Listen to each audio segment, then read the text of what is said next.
Peço que abram suas Bíblias na carta de Paulo aos Efésios, capítulo 2, versículos 11 a 22.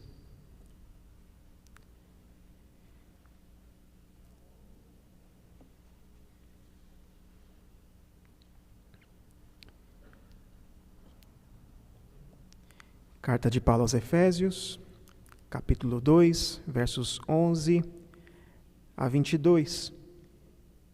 O texto diz: Portanto, lembrai-vos de que outrora vós, gentios na carne, chamados incircuncisão por aqueles que se intitulam circuncisos na carne por mãos humanas, naquele tempo estáveis sem Cristo, separados da comunidade de Israel e estranhos às alianças da promessa, não tendo esperança e sem Deus no mundo.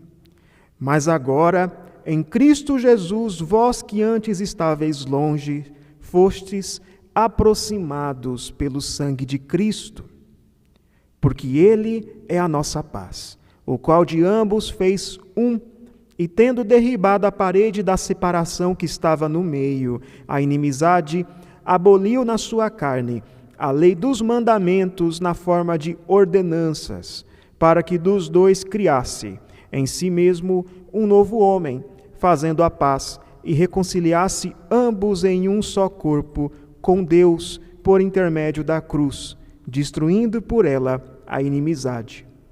E vindo, evangelizou paz a vós outros que estáveis longe, e paz também aos que estavam perto, porque por ele ambos temos acesso ao Pai em um Espírito.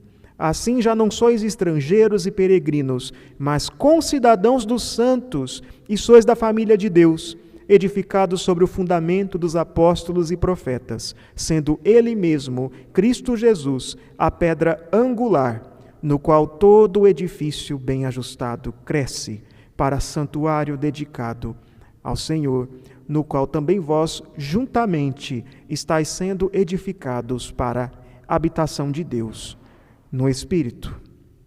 Que Deus abençoe a exposição da sua palavra. Irmãos, se vocês têm acompanhado as últimas notícias, têm lido o jornal por aí, vocês sabem que nós vivemos num tempo cheio de divisões, cheio de muros. Podemos falar de alguns muros físicos, alguns muros literais, não é mesmo? Temos um muro ali sendo construído para separar os americanos, norte-americanos dos mexicanos, não é? Para separar ali os estadunidenses, melhor dizendo, dos mexicanos. Temos um muro que separa o Estado de Israel, ali na Cisjordânia, da Palestina. Temos um muro que separa a Coreia do Norte e a Coreia do Sul. Mas também nós temos muros não literais, que nos separam, que nos dividem em nossos relacionamentos na sociedade. Veja, por exemplo, as tensões raciais que têm chamado a atenção, que têm acontecido ali nos Estados Unidos. Você olha ali aquelas manifestações do Black Lives Matter, não é? E o pessoal saindo nas ruas e quebrando casas, e tudo por causa de uma violência que acontece ali, toda uma tensão racial que vem de muito tempo. Veja a polarização política que existe em nosso país. Não é? Nas últimas eleições que nós tivemos, teve família que brigou. Teve gente que brigou na reunião de jantar por causa de quem ia votar na eleição, se votava ou não no presidente ali. Não é? E até mesmo no modo como nós lidamos com a Covid. Não é? Tantas polarizações, tantas discussões, pessoas que não se ouvem, que não se concordam uma com a outra, não chegam num acordo sobre questões como usa máscara, não usa máscara, toma vacina, não toma vacina, usa cloroquina, não usa cloroquina. Não é? E um não quer saber nem sequer de ouvir o outro. Veja os muros que nos separam nas redes sociais, por exemplo. Se você assistiu o documentário O Dilema das Redes, e eu assisti depois de muito tempo por indicação, inclusive de vários irmãos aqui, né? E eu não quero ser mais uma pessoa que diz para você assistir esse documentário, mas o documentário nos mostra um pouco sobre o mecanismo que nós temos em redes sociais, como o Facebook, o Twitter, o Instagram, que dão preferência para você, né, ver ali postagens de coisas que você já gosta, de coisas que você já curte. E com o tempo você vai usando essas redes sociais e só vai aparecer para você coisas que você já concorda. Então, se você é aqui, por exemplo, terraplanista, né, não sei, né, terraplanista, vai aparecer um monte de post lá de gente que pensa igualzinho a você, que vai confirmar o seu viés. Você passa a viver dentro de uma bolha. Você começa a pensar que todo mundo pensa igual a você. E se tem alguém que pensa diferente de você numa questão, não pode ser. Isso é absurdo, essa pessoa deve ser mau caráter. Só pode. Nós vivemos num tempo de muitas divisões. O mundo está dividido. Mas será que é só hoje isso? Será que isso começou agora? Será que as redes sociais são os causadores de tanta divisão, de tanta discussão? O texto que nós lemos fala de um muro de divisão, um muro que dividia dois povos, que foi derrubado. Um muro que foi derrubado, como aquele muro em Berlim. Ele fala de uma separação, de uma inimizade que foi desfeita. O texto fala de uma reconciliação entre dois povos que pareciam irreconciliáveis. Porque em Cristo, o muro que separava os judeus dos gentios foi derrubado. E é isso que possibilita a unidade da igreja. Veja, Paulo está escrevendo essa carta aqui aos Efésios e às igrejas da região. E a igreja de Éfeso era uma igreja formada por judeus e gentios, mas em sua maior parte, gentios. E Paulo escreveu essa carta a fim de tratar alguns problemas gerais que as igrejas tinham. Ele não escreveu por causa de uma situação específica. Não era isso. Paulo estava preso e ele ouviu falar ali de como as igrejas estavam, e a igreja de Éfeso, inclusive, ia bem.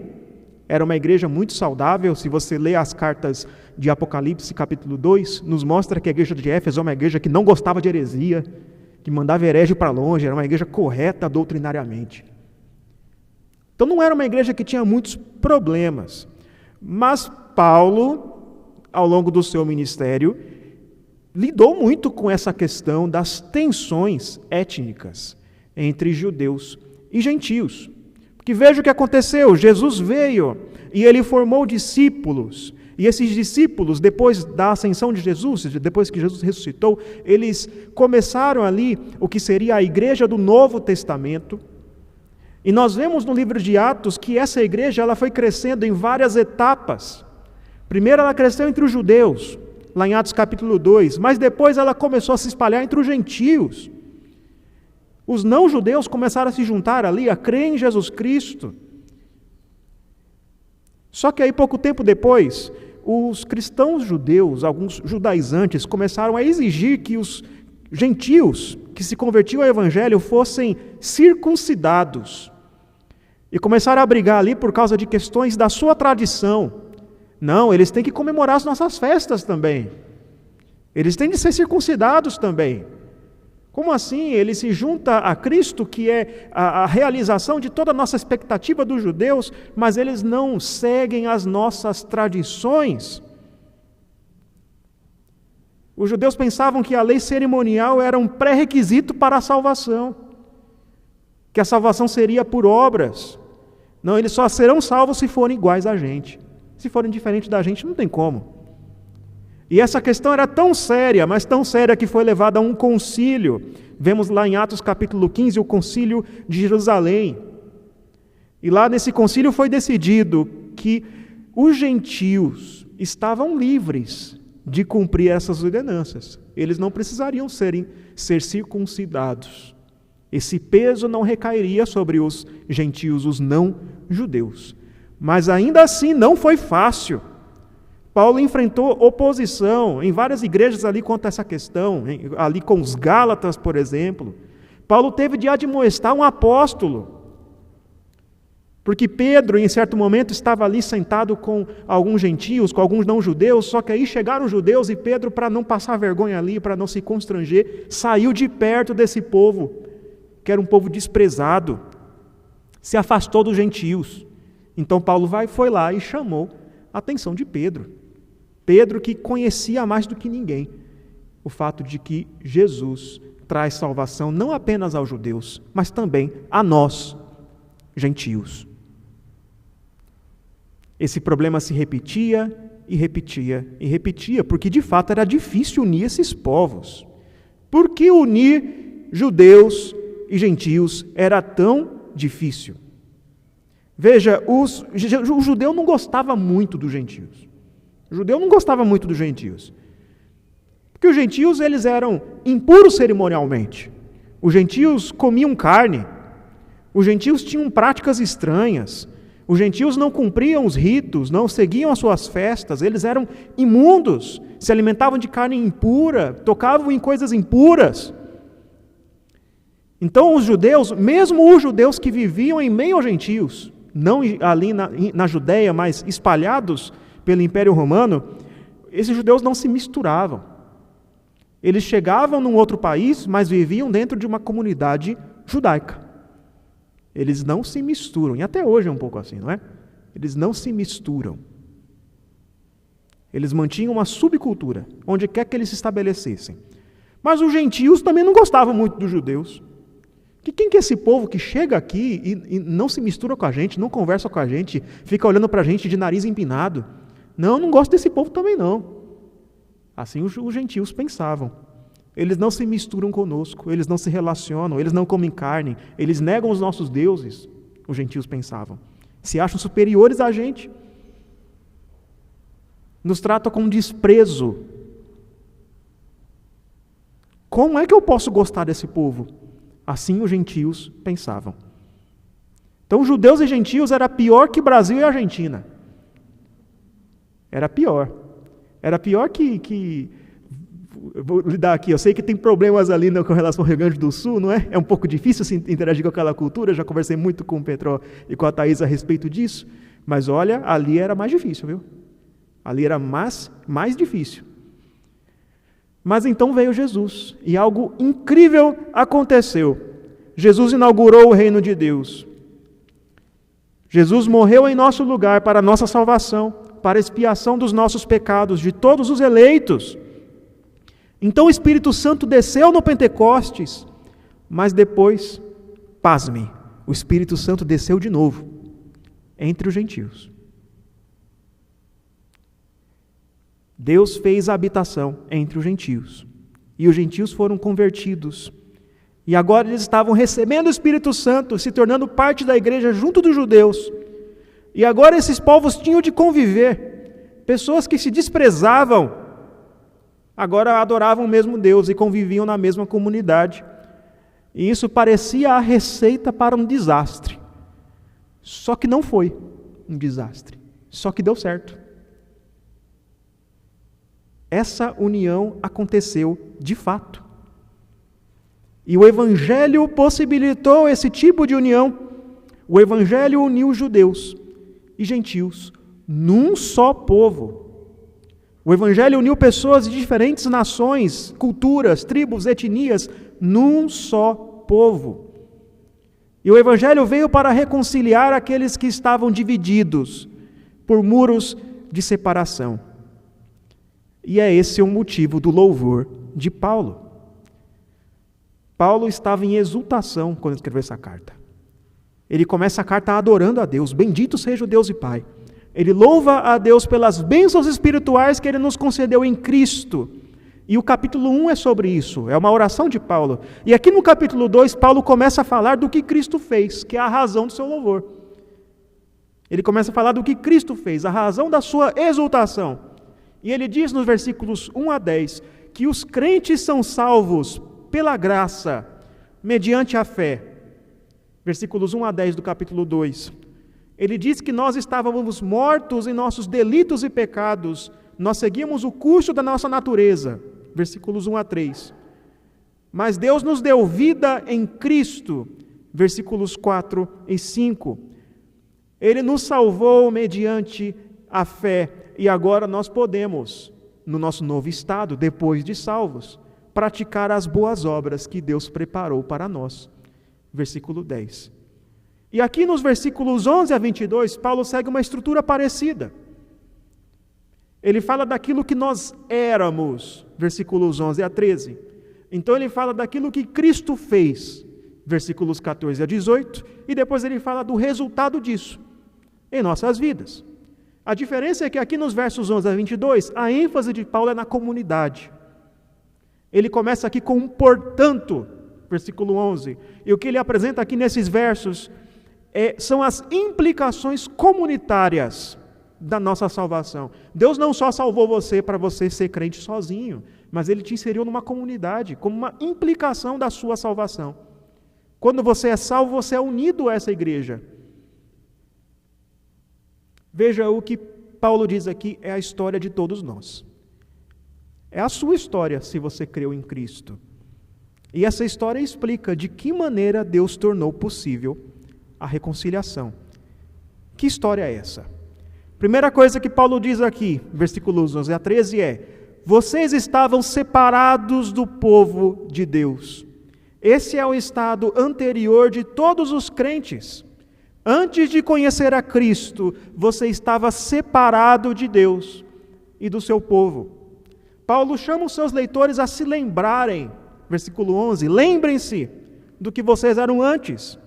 Porque afinal, a fim de que você entenda de modo mais profundo a salvação que Deus operou na sua vida, é importante você lembrar do que foi que Deus te salvou.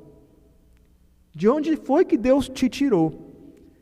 E assim ele diz aqui nos versos 1 a 3, assim como ele diz nos versos 1 a 3 lá, que vocês estavam mortos em seus delitos e pecados. Aqui ele diz, vocês estavam separados do povo de Deus, vocês eram estranhos às alianças da promessa, vocês estavam sem esperança e sem Deus no mundo. Ele diz aqui aos gentios, versículo 11, que eles eram gentios na carne, isto é, eles eram gentios por nascimento, por natureza, eles nasceram do lado errado da história. Eles nasceram em pecado, nasceram em inimizade contra Deus.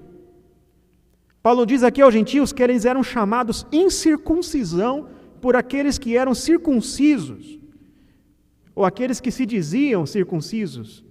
É o que Paulo diz. Veja, o judeu se orgulhava de fazer parte do povo eleito, do povo que tinha uma aliança com Deus por meio da circuncisão.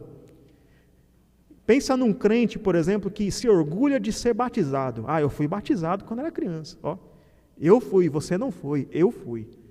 Eu sou presbiteriano de 5ª geração. Você não é, eu sou melhor do que você. Assim eram os judeus. Se orgulhavam do seu status e reputavam os gentios como nada. Eles desprezavam os gentios. Esse era o estado anterior dos gentios. Eles eram desprezados pelo povo a quem Deus deu a sua palavra. Os gentios estavam sem Cristo, versículo 12. Antes da sua conversão, eles não estavam unidos a Cristo. Você não estava unido a Cristo antes da sua regeneração, da sua conversão.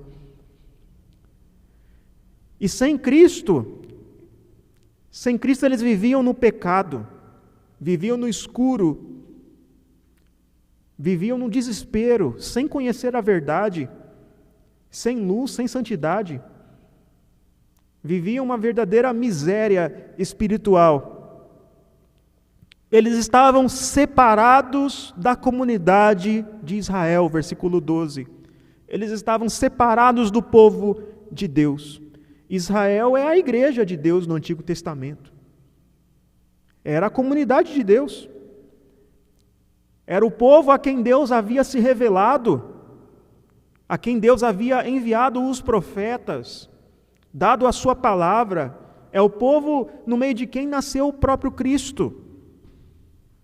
Israel era um povo privilegiado, porque eles tinham essa revelação de Deus previamente. E os gentios não desfrutavam disso, os gentios não tinham esse privilégio. Então eles estavam excluídos do privilégio de ser membro da igreja. Então é como pensar assim, você antes de conhecer a Cristo, você não tinha os privilégios de ser membro da igreja. Você não estava aqui ouvindo a palavra, você não estava aqui cultuando a Deus, você não estava aqui desfrutando de comunhão. Esse era o seu estado antes de conhecer a Cristo.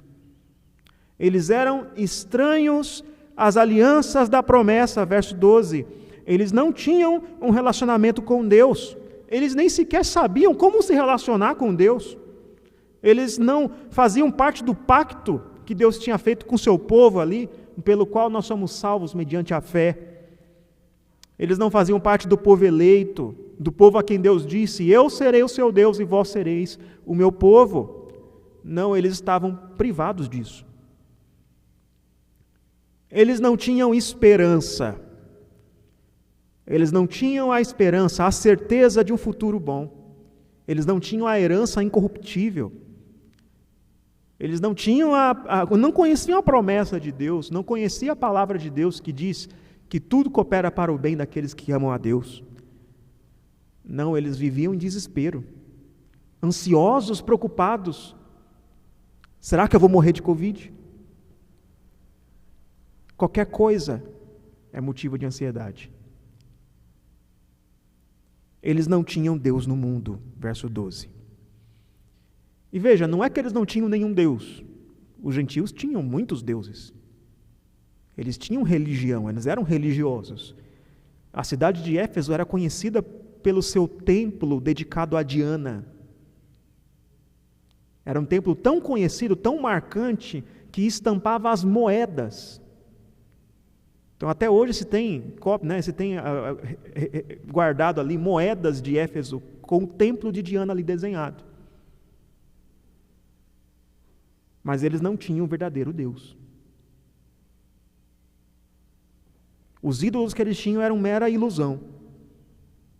Não eram nada, não falavam, não podiam salvá-los. Eles não conheciam a alegria da salvação.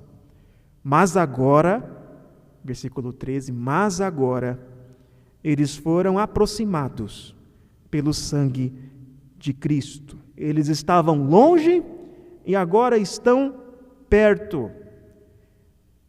E essa expressão, longe, perto, que vamos ver algumas vezes aqui nesse capítulo, elas vêm do Antigo Testamento. Nós lemos hoje aqui Isaías 57. Porque veja, o povo de Israel morava ali ao redor do templo. Então, se eles moravam perto do lugar onde Deus fez ali a sua habitação, onde estava ali a representação ali da glória de Deus, eles estavam perto. E os gentios das outras nações que não ficavam ali perto de Jerusalém, eles são os de longe. Mas Isaías 57, versículo 19, lemos aqui hoje, diz que Deus traria a paz aos que estão perto e aos que estão longe. E isso se cumpriu em Cristo. Jesus aproximou aqueles que estavam longe dele. Você estava longe. E ele te aproximou. Irmãos, essa história pode ser a sua história. Lembre-se de quem você era sem Cristo. Você estava separado do povo de Deus. Quer você tenha nascido dentro da igreja ou fora da igreja. Talvez você tenha nascido fora da igreja, não numa família cristã. Então você não conhecia a palavra de Deus, não conhecia as suas promessas, a sua aliança, não desfrutava dos privilégios de poder crescer aqui e ouvir, assistir às aulas. Eu sempre quis ter assistido, quando criança, a aula de escola dominical. É um privilégio muito grande, irmão. Se você teve isso, seja grato, viu? A Deus por esse privilégio. Então, até que Jesus te salvou. E aí você foi inserido. Ou talvez você tenha crescido na igreja e seja como os israelitas, que cresceram ali no meio do povo de Israel, ouvindo a palavra, mas o coração ainda estava longe. O coração ainda estava longe de Deus. Até que Deus te salvou. Até que você creu em Cristo, com a fé que Ele mesmo te deu. Ele possibilitou que você cresça. Então tudo mudou. Às vezes, irmãos, é necessário nós lembrarmos de como as coisas eram antes. Lembrar de onde nós viemos, para que a salvação assim seja mais gloriosa, seja maior aos nossos olhos. Talvez você tenha esquecido de onde você veio, de onde foi que Deus te tirou. E ao se esquecer, você já não se alegra, não se exulta mais no Evangelho, não adora mais, tudo parece mais do mesmo. E ir ao culto parece uma coisa tediosa, normal.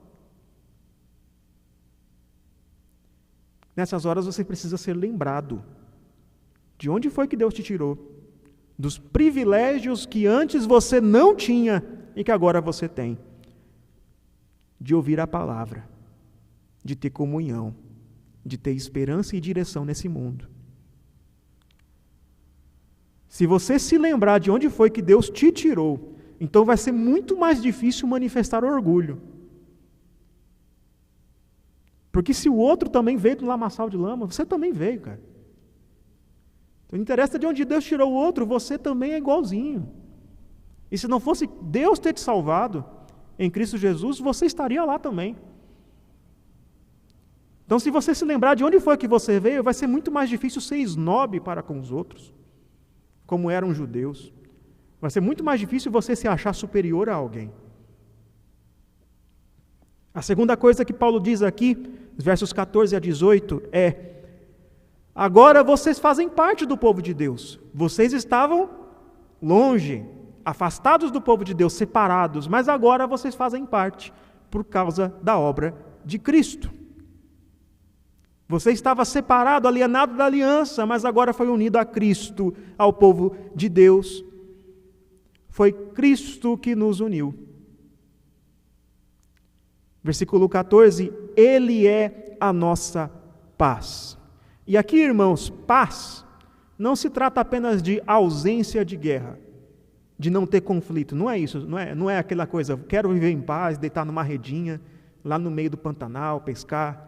Não é isso, paz não. Paz aqui é um conceito muito mais profundo que vem do Antigo Testamento. Paz é a shalom. É um estado de bem-estar, de salvação e de bênção que vem de Deus, que é quando Deus derrama a sua bênção sobre o seu povo. E essa shalom fazia parte da expectativa dos judeus com relação ao fim dos tempos. Os judeus esperavam, aguardavam um dia, o dia do Senhor, em que Deus viria e traria o seu governo sobre todos os povos, sobre todas as nações, e os gentios, é isso que diz o Antigo Testamento, os gentios se juntariam a Israel na adoração no templo, em Jerusalém. Você vê isso em Isaías 2, em Miqueias 4. Mas aqui diz que Jesus é a nossa paz. E Ele não apenas traz a paz, Ele é a nossa paz. Toda essa expectativa da Shalom se cumpre em Cristo. E diz aqui que Jesus fez de ambos um. E derrubou a parede da separação que estava no meio, a inimizade. De fato havia uma inimizade entre os judeus e os gentios. E de fato havia uma parede, havia um muro. Não apenas um muro figurado, mas um muro literal, que dividia eles lá no templo. Havia um muro, uma barricada que separava o átrio dos gentios do templo. E os gentios só podiam ficar ali naquele pátio. E tinha ali naquele muro, inclusive, uma inscrição, um texto que dizia assim: nenhum estrangeiro pode ir além dessa barricada, que circunda o santuário e seu conteúdo. Todo aquele que for surpreendido na tentativa de fazê-lo, será o próprio responsável por sua subsequente morte. É como você colocar na frente da igreja, no muro da igreja, né? Cuidado, cão bravo. É mais ou menos isso, não chegue perto. Aqui é só para o clube. Bem intimidador, não é mesmo? Mas também havia um muro figurado de hostilidade, de amargura, que culminou até mesmo na destruição do templo, na destruição de Jerusalém, em 70 depois de Cristo. Mas Jesus derrubou essa parede de hostilidade. E agora judeus e gentios adoravam o mesmo Deus e viviam em unidade na igreja. E isso era uma realidade, Paulo está afirmando, isso aconteceu.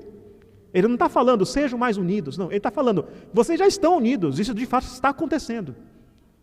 E louva a Deus por isso. Mas como isso é possível? O que Cristo fez para tornar isso possível?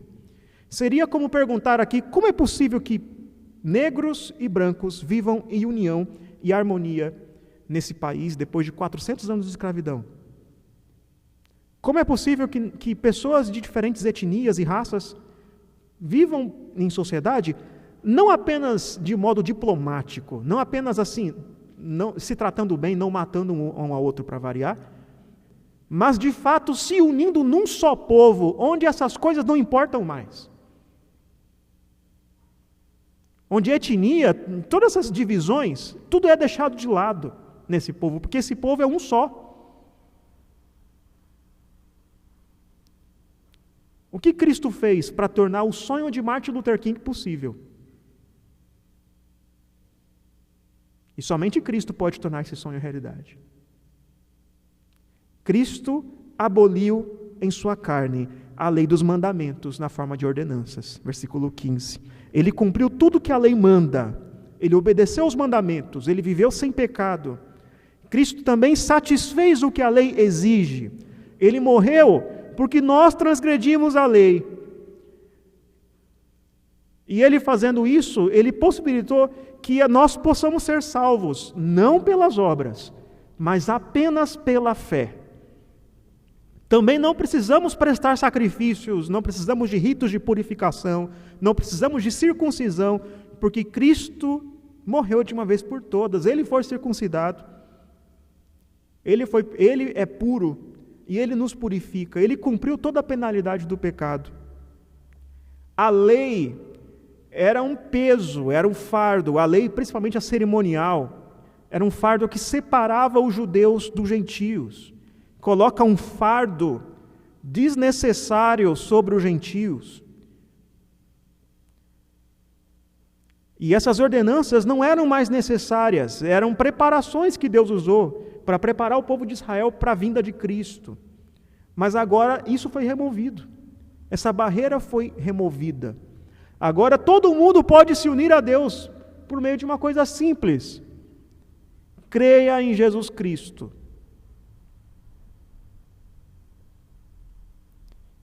E Cristo fez isso para criar em si mesmo um novo homem, versículo 15, fazendo a paz. Cristo está criando uma nova humanidade, e essa nova humanidade aqui é um modo de Paulo falar da igreja. A igreja é essa nova humanidade.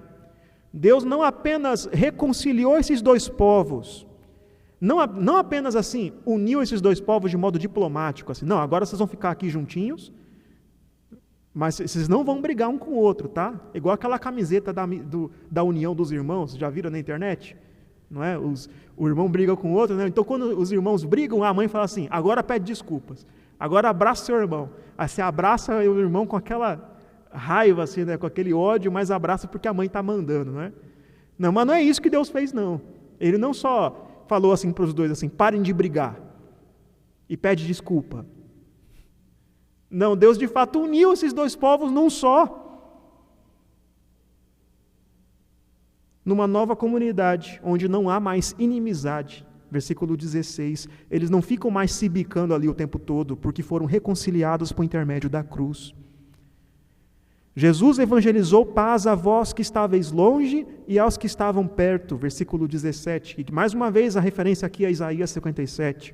Ele trouxe reconciliação, ele trouxe as boas novas, o aviso de que a guerra acabou, tanto aos judeus quanto aos gentios.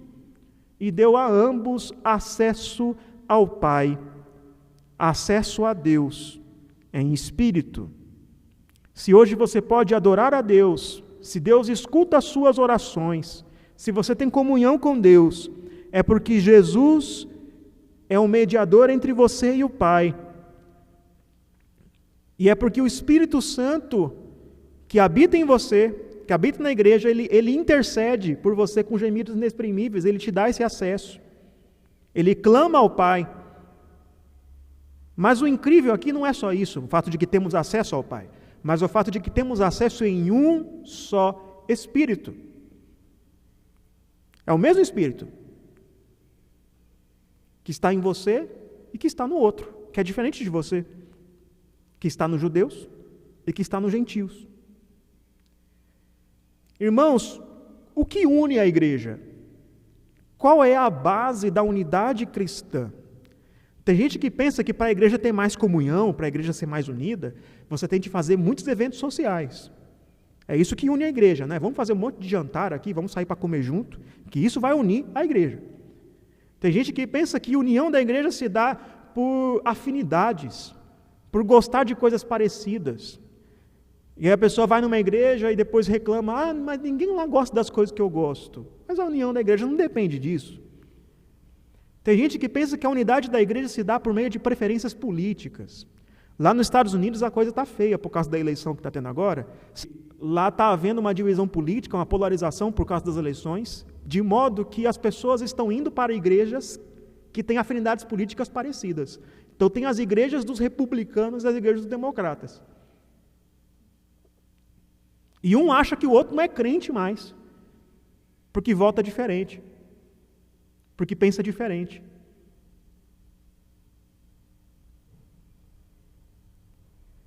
Veja, a afinidade da igreja não se dá por meio de eventos sociais, não se dá por meio de jantares sociais, por meio de praticar esporte juntos, por mais que essas coisas sejam boas, né? Eu gosto dessas coisas, talvez com exceção dos esportes aí, mas tudo mais eu gosto. São coisas boas. Mas a vida cristã, a unidade cristã não é baseada em nada disso. É Cristo quem une a igreja. É Cristo o fundamento da unidade da igreja. É o fato de que Cristo morreu por você e pelo seu irmão também. É o mesmo sangue que une você e seu irmão. É Cristo que removeu a barreira que nos separava de Deus e uns dos outros.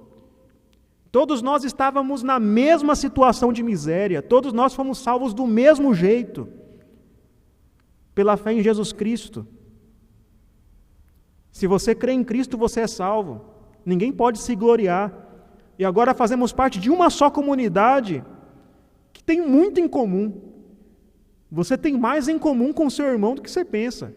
Você tem mais em comum com o seu irmão, mesmo se o seu irmão for um africano, mesmo se for um asiático, mesmo se morar do outro lado do mundo, você tem mais em comum com ele do que com alguém que pensa parecido com você numa certa escola de pensamento aí.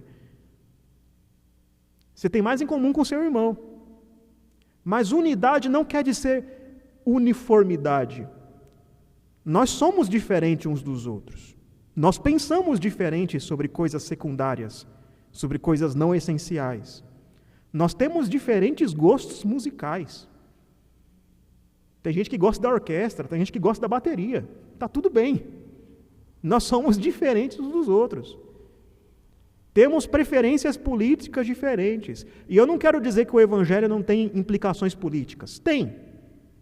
Tem. Um dia a gente pode conversar sobre isso. Mas nós tomamos decisões com relação à eleição diferente. Nem todo mundo aqui vai votar no mesmo candidato para prefeito. E está tudo bem. A nossa unidade não depende disso. Nós pensamos diferentes a respeito da pandemia. Se usa máscara, não usa máscara. Se toma cloroquina, se toma vacina. A gente pensa diferente sobre isso.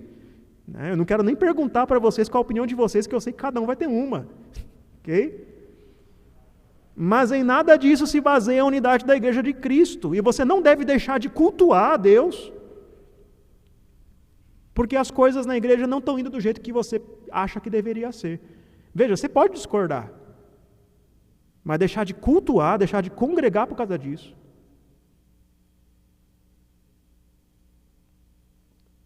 Veja, você não é mais crente que seu irmão por ter chegado primeiro, que era o tipo de orgulho dos judeus. Eu cheguei primeiro, Deus se revelou para nós primeiro. Nós temos tradições antigas, costumes. Você não é mais crente por ter esses costumes que seus irmãos não compartilham com você. Sempre que você coloca coisas a mais, que não apenas Cristo, como essenciais para a comunhão, você está negando o que Cristo fez, derramando o seu sangue. Se tiver algo na sua história que te deixa desconfiado, com o pé atrás com relação aos outros crentes, talvez tenha. Talvez você seja menos favorecido financeiramente. Aí chega na igreja presbiteriana e pensa assim, cara, essa igreja é uma igreja de rico, cara. Todo mundo aqui tem carrão. Não, será que essa igreja é para mim? Se você então, ou talvez você tenha tido um passado de sofrer preconceito, discriminação, por causa de cor, por causa de etnia, não deixe que nada disso prejudique a comunhão, porque a comunhão não é baseada nessas coisas. Aqui na igreja tudo isso foi embora, tudo isso não importa mais, tudo é secundário agora. Você estava separado do povo de Deus, você foi unido ao povo de Deus por meio da obra de Cristo, e agora você desfruta dos privilégios de estar no povo de Deus. Agora você tem um novo estado, uma nova cidadania, uma nova filiação, é o que vemos nos versículos 19 a 22. Diz aqui, você não é mais um estrangeiro, mas é concidadão dos santos. Veja, os efésios, eles eram cidadãos romanos. Eles eram cidadãos do seu país. Você é cidadão brasileiro. E a sua cidadania terrena faz parte da sua identidade. É algo que te distingue. Mas isso se torna secundário agora. Porque agora você é concidadão dos santos. Você não está mais excluído do povo de Deus. Você não está mais alheio às alianças. Agora você é coparticipante das promessas que Deus fez a Abraão. Você faz parte da nação santa, sacerdócio real, povo de propriedade exclusiva de Deus. Você também não é mais órfão, mas você faz parte da família de Deus. Versículo 19. Você foi adotado. A igreja é uma família. Nós temos uma relação íntima uns com os outros, uma relação próxima, mais do que a relação dos membros de um país. Que veja, para os romanos, era importante a sua cidadania romana, ela te dava muitos privilégios. Você tinha direito a de defesa, você tinha direitos, em geral, por ser cidadão romano. Mas para manter essa cidadania e uma boa relação com seus pares, você também tinha de se prestar a certas coisas. A cidade de Éfeso era uma cidade conhecida pelos seus artífices, que faziam ali muitas imagens. E os cristãos poderiam ser excluídos ali desse povo por causa do seu cristianismo, por sua recusa à idolatria. Mas eles tinham na igreja uma membresia, uma filiação muito mais importante do que essa. Você faz parte do templo de Deus, versículo 20. Aqui Paulo compara a igreja com a construção de um templo. A igreja, o corpo de Cristo, é essa construção da habitação de Deus, que Deus prometeu que traria no Antigo Testamento. E Ele cumpre isso em Cristo, que é o templo que foi erguido e derrubado e erguido em 3 dias. E o corpo de Cristo, que é a igreja. É nesse corpo, é na igreja, na comunidade que Deus habita. Tudo que tinha antes no Antigo Testamento era apenas uma figura do que seria essa construção de Deus. E quando ele fala aqui desse templo, dessa habitação de Deus, ele não está se referindo ao prédio. Não é este templo de tijolos. Se tem uma coisa que a pandemia deve ter te ensinado é isso. Que não é o templo de tijolos, a igreja de Cristo, a igreja onde Deus habita, mas sim o povo de Deus, a comunidade. Esse é o templo de Deus. E tem gente que diz por aí, eu sou a igreja. Já vi muito isso na internet, eu sou a igreja. Não, mas você não é a igreja não, nós somos a igreja. E é nessa comunidade que Deus habita. E essa construção, versículo 20, está edificada sobre os apóstolos e profetas, isto é, sobre esses canais de revelação que Deus usou, sobre a palavra de Deus. A igreja está fundada na palavra de Deus, na Bíblia. A Bíblia precede a igreja. Os católicos romanos creem que a igreja precede a Bíblia, e que a Bíblia é um fruto da igreja. É por isso que eles acham que a igreja tem autoridade ao lado da Bíblia. Né? Na teoria, na prática é mais. Mas nós entendemos que não, que a igreja está fundada nos apóstolos e profetas. A igreja está fundada na palavra de Deus.